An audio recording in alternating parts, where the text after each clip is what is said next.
ஆண்டாள் நாச்சியார் அருள் செய்திருக்கிற திருப்பாவையில் கனைத்திடம் கத்தெருமைங்கிற பாசுரம் என்று இன்றைய தினம் எழுப்பப்படுகின்றவள் நற்செல்வன் ஒருவனுக்கு தங்கையாக பிறக்கும் பேறு பெற்றவள். அவளைத்தான் இன்றைய தினம் உணர்த்துகின்றார்கள். அவளையும் அழைத்து கொண்டு மேலே செல்ல வேண்டும் என்பது கோபிகைகளுடைய பாரிப்பு. நேற்றைக்கு குற்றமொன்றில்லாத கோவலர்தம் பொற்கோடி அவள் எழுப்பப்பட்டாள். அந்த செல்வ பெண்டாட்டி அவளையும் உடன் அழைத்து கொண்டு நற்செல்வன் தங்கையை எழுப்ப வந்திருக்கிறார்கள். நற்செல்வன் தங்கை அவள் வீட்டு வாசலிலே பெண்கள் அனைவரும் கூடி நிற்கிறார்கள்.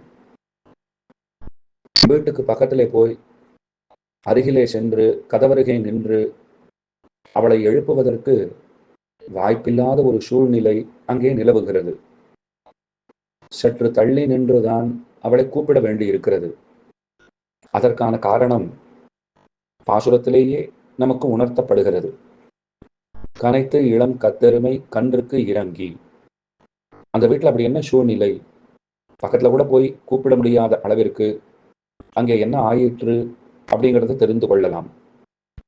கன்றுகளோட கூடிய எருமை மாடுகள், இளங்கன்றுகளோட கூடிய எருமை மாடுகள், அல்லது கன்றுகளோட கூடியிருக்கிற இன்னமும் இளம போகாத எருமை மாடுகள், கனைத்திடம் கற்றெருமை கன்றுக்கு இறங்கி. அந்த இடத்துல இந்த பெண்கள் பார்க்கிறார்கள். எருமை மாடுகள் ஒரு புறம் கட்டப்பட்டிருக்கின்றன, கன்றுகள் மற்றொரு புறம் சற்று தள்ளி கட்டப்பட்டிருக்கின்றன. பால் கறக்கிற வேளை வந்துவிட்டது. அதனால் இந்த எரும மாடுகள் கறப்பவன் வருவானோ என்று எதிர்பார்த்து காத்திருக்கின்றன. நேரம் ஆகிக்கொண்டே இருக்கிறது. முளைக்கடுப்பாலை தவிக்கின்றன. கனைத்திடம் கற்றெருமை கன்றுக்கு இறங்கி. கன்றுகளை பார்த்தால் பரிதாபமாக இருக்கிறது அந்த எரும மாடுகளுக்கு. ஒன்று கோபாலன், அதாவது கறக்கிறவன், நற்செல்வன் ஒருவன் கொண்டாடப்படுகிறானே, அவன் வந்திருக்க வேண்டும். காலத்தை வந்து அவன் பாலை கறந்து கொண்டு சென்றானாகில் நமக்கு பிரச்சனை இல்லை. இப்போதோ மடி கனத்திருக்கிறது, வலிக்கிறது. அவன் வந்து கறந்திருக்க வேண்டும். சரி, அவன் வரத்தான் வரல, நம்முடைய கன்றுகளையாவது நமக்கு பக்கத்திலேயே கட்டி போட்டிருந்தானாகில் அவைகளுக்காவது நாம் ஊட்டம் கொடுத்திருக்கலாம். கன்றுகளும் தள்ளி இருக்கின்றன, அதுவும் கட்டி போடப்பட்டிருக்கின்றன. நம்மையும் கட்டி வைத்திருக்கிறான். நம்மாலே இங்கிருந்து கன்றுகளை நாடி போக முடியவில்லை. கன்றுகளுக்கும் இங்கே வருவதற்கு வழி இல்லை. பால் கறப்பதற்கு அவனும் வரவில்லை.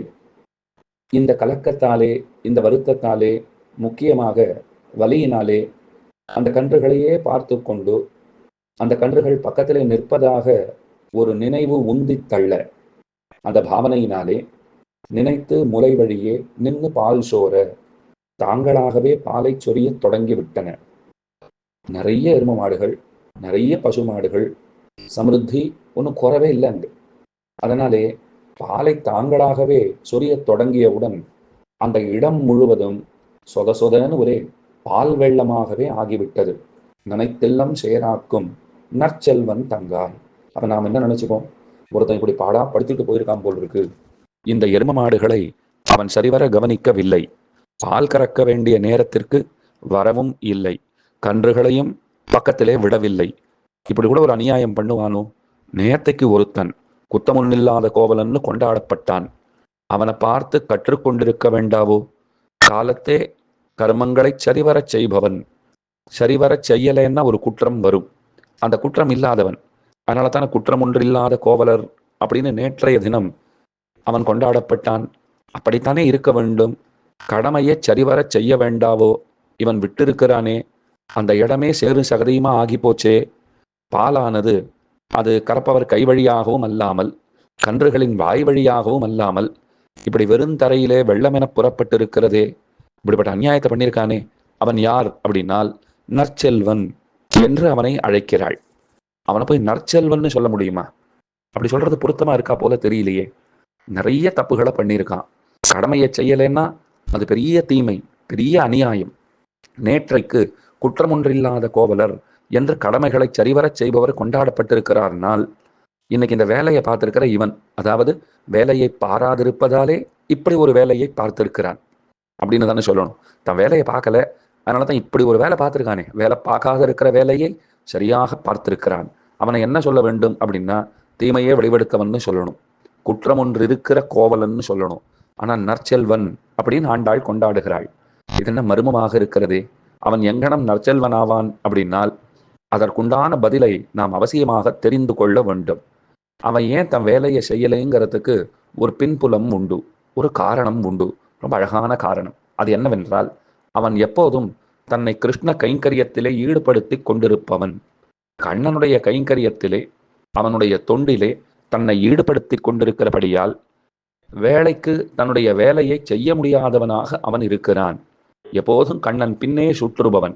கண்ணன் ஒரு கையால் ஒருவன் தன் தோளையூன்றின்னு பாசுரம் இருக்கும் இல்லையோ, அதன்படி தன்னுடைய தோழர்களுக்குள்ளே முக்கியமான ஒருவனை தேர்ந்தெடுத்து அவனை எப்போதும் தன்னுடைய பக்கத்திலேயே இருத்தி கொள்வான். அவன் கூப்பிடலை, கண்ணன் கூப்பிடலைன்னா கூட அந்த தோழன் தானாக முன்வந்து கண்ணன் பக்கத்திலே கையை கட்டி கொண்டு எப்போதும் தயாராக நிற்பான். கண்ணன் தன்னுடைய கரத்தை எடுத்து அவன் தோள் மேலே வைத்து கொண்டுதான் நடக்கவே செய்வான். அத்தனை நட்பு. அந்த நண்பன்னா கண்ணனுக்கு உயிர். கண்ணன் தான் அந்த நண்பனுக்கு எல்லாமே.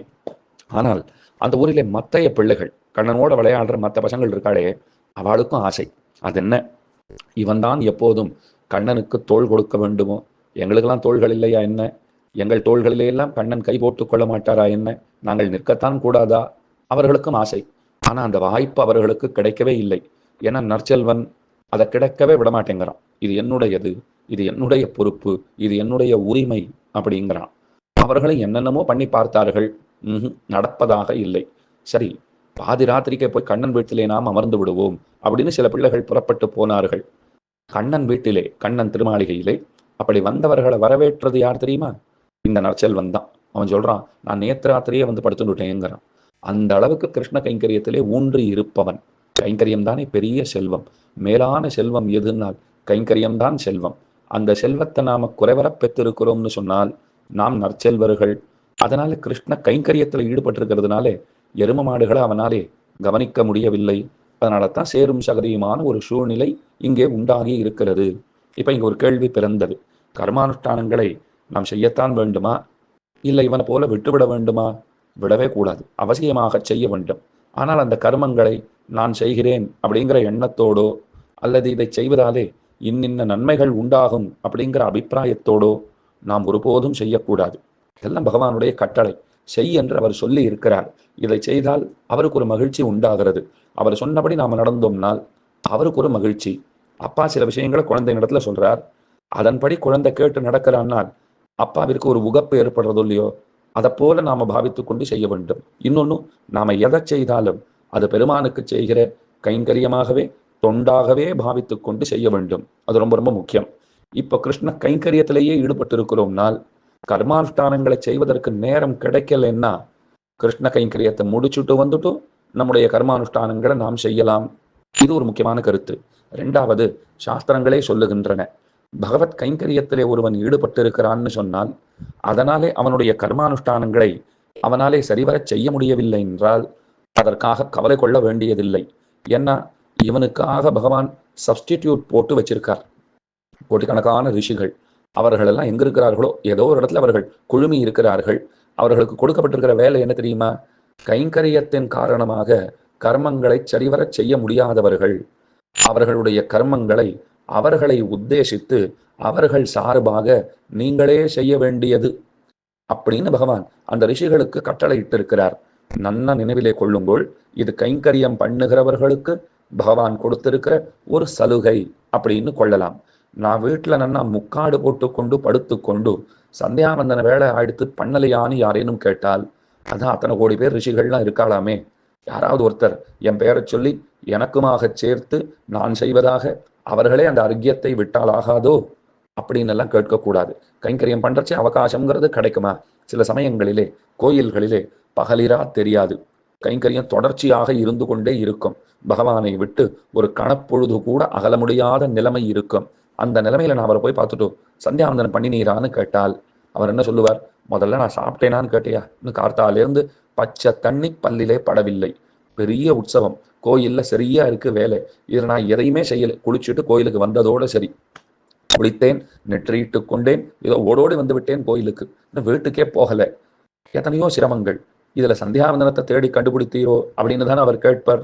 பண்ணாமல் இருக்க போறதில்லை. நான் போன பிற்பாடு ஏதோ சங்கிரகமாக நிச்சயமாக செய்து விடுவேன், விடப்போவதில்லை. அப்ப பகவத் கைங்கரியத்தை உத்தேசித்து கர்மங்களை நம்மாலே சரிவர செய்ய முடியவில்லைன்னு சொன்னால் அது ஒரு குற்றமாக ஆகாது. என்ன காரணத்துக்காக நாம பண்ணலேங்கிறதையும் பார்ப்பாளோ இல்லையோ. ஏதோ நான் படம் பார்த்துட்டு இருந்தேன், விளையாடிட்டு இருந்தேன், அதனால பண்ணலைன்னா தப்பு. கைங்கரியத்தில் ஈடுபட்டு இருந்தேன், செய்வதற்கு இன்னமும் நேரம் வாய்க்கவில்லை, அதை தப்புன்னு சொல்லவே மாட்டா. அதனால செல்வம் உடைமை, கைங்கரியம் செய்வது. கண்ணனுக்கு தோளை கொடுத்து பெருமானோடு கூட நடக்கிறவனாக இந்த பிள்ளை இருக்கிறான் இல்லையோ, கண்ணனை விட்டு அகலாதவனாக இருக்கிறான். அதனாலேயே நற்செல்வன். நற்செல்வன் தங்காய், அந்த நற்செல்வனுடைய அருமை தங்கையே, நீ எழுந்திரு. உன் கிட்ட வந்து உன் வீட்டு கதவருகே நின்று கூட உன்னை கூப்பிட முடியாமல் தள்ளி நின்று நாங்கள் கத்தி கொண்டிருக்கிறோம், கூவி கொண்டிருக்கிறோம். ஏன் தெரியுமா? அதன் நனைத்தில்லம் சேராக்கும்னு பாடியிருக்காளே. கிழல்லாம் ஒரே பால் வெள்ளமா இருக்கு, சேரும் சகதியுமாக இருக்கிறது. ரொம்ப அழகான வியாக்கியானம். தலைக்கு மேலே மார்கழி மாசம் பனி வெள்ளம், மனம் முழுக்க பகவான் நிறைந்திருக்கிறான், மால் வெள்ளம். கீழே ஒரு அடி எடுத்து வைக்க முடியல, பால் வெள்ளம். இப்படி 3 விதமான வெள்ளங்களினாலே நாங்கள் அவதியுறுகின்றோம். பனித்தலை வீழ நின் வாசற் கடபத்தி சினத்தினால் தென்னிலங்கை கோமானை சேர்த்த மனத்துக்கினியானை பாடவும் நீ வாய் திறவாய். ராமனை பாடின்னு இருக்கோம். பெண்ணின் வருத்தமறிந்தவனான பகவான். பகவானுக்கு ராமன்னு பேரு.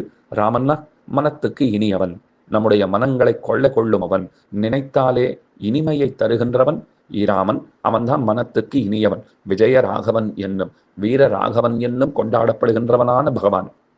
அவனை பாடிட்டு இருக்கோம். அனைத்தில்லத்தாரும் அறிந்து அவனை பாடியும் நீ எழுந்து கொள்ளவே இல்லையே. இதெல்லாம் ரொம்ப அநியாயமாக இருக்கிறது. நீ எழுந்து வர வேண்டாவோ? நீ ரொம்ப நேரம் தூங்குகிறவள், எத்தனை எழுப்பினாலும் எழுந்து கொள்ளாதவள், ஒரு நெடிய உறக்கத்தில் இருப்பவள்ங்கிறத அக்கம் பக்கத்தில் இருக்கிறவா எல்லாரும் தெரிஞ்சுட்டா இது உனக்கு கொஞ்சம் அவமானமாக இருக்குமே. உனக்கு அசிங்கமா படலையா? எல்லாரும் நீ ரொம்ப தூங்குகிறவள்னு தெரிஞ்சுட்டா. அதனால் அவர்களுடைய கருத்துக்களை எல்லாம் பொய்யாக்க வேண்டி உடனடியாக எழுந்து வெளியிலே வா, எங்களுடன் கூடு, அனைவருமாக சேர்ந்து மேலே செல்லுவோம் என்று அழைப்பதாக இந்த பாசுரம் அமைந்துள்ளது.